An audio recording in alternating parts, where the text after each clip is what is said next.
Like, comment and subscribe. बिस्मिल्लाहिर्रहमानिर्रहीम। अस्सलाम वालेकुम। आज मैं आपके लिए एक अफ़गानी खजूर की रेसिपी लेकर आई हूँ।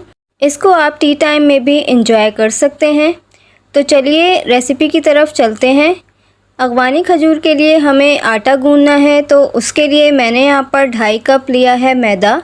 इसके बाद मैं इसमें 1 कप पिसी हुई चीनी शामिल कर रही हूँ। चीनी के बाद इसमें जाएगी 1/2 कप के करीब सूजी, जो कि बारीक वाली है। अब 1/3 कप खोपरा जाएगा इसमें। खोपरा भी आपने बारीक वाला लेना है। इसके बाद इसमें 2 टीस्पून के करीब सौंफ का पाउडर जाएगा। मेरे पास पाउडर नहीं है, मैंने इसे मोटा मोटा कूट लिया है। अब इसके बाद 1 टीस्पून इलायची पाउडर जाएगा। अब मैं इसमें 2 चुटकी के बराबर बेकिंग सोडा डाल रही हूँ। आपने 2 चुटकी से ज़्यादा नहीं डालना है इसमें। अब इसके बाद इसमें 1/3 कप घी या तेल के शामिल कर लेंगे। यहाँ पे मैंने घी का इस्तेमाल किया है। अब सारे इंग्रेडिएंट्स इसमें जा चुके हैं। अब इसको हम अच्छी तरह से हाथों की मदद से रब करेंगे ताकि ये सब अच्छी तरह से इसमें मिक्स हो जाएं। अब इसमें मैं 2 अंडे शामिल कर रही हूँ एक एक करके। अब मैं इसमें थोड़ा थोड़ा करके दूध डाल के आटा गूंद लूँगी। आप इसमें पानी का भी इस्तेमाल कर सकते हैं, लेकिन मैं यहाँ पर पानी की जगह दूध का इस्तेमाल कर रही हूँ। तो आप देख सकते हैं अच्छे से आटे को मैंने गूंद लिया है। अब इसमें आखिर में थोड़े से पंच लगा दिएगा। आटा गूंदने के बाद इसको तकरीबन आधा घंटा हमें इसको रेस्ट देना है। तो आधा घंटा हो चुका है। अब मैं आपको 2-3 शेप में खजूर बनाना बताऊंगी। तो पहली शेप मैं आपको बताऊं, थोड़ा सा आपने आटा ले लेना है, उसको हमने गोल गोल इस तरह से करके नगेट्स का शेप दे देना है।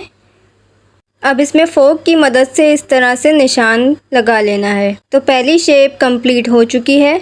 अब आपने दोबारा से एक छोटा सा पेड़ा ले लेना है, उसको गोल गोल करके इस तरह से करके आप स्पाइरल बीच में रख के डिज़ाइन अच्छा सा बना सकते हैं। अब मैंने एक और पेड़ा ले लिया है, इसको फिर से गोल करके इस तरह की शेप देके स्पाइरल से डिज़ाइन बना लेंगे और इसको फोल्ड कर लेंगे।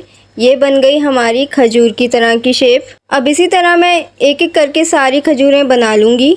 तो यहाँ पे मैंने सारी खजूरें बना ली हैं। अब हम इसको फ्राई करेंगे। फ्राई करने के लिए मैंने यहाँ पर लो टू मीडियम आंच पे ऑयल गरम कर लिया है। अब मैं इसमें एक एक करके डाल लूँगी।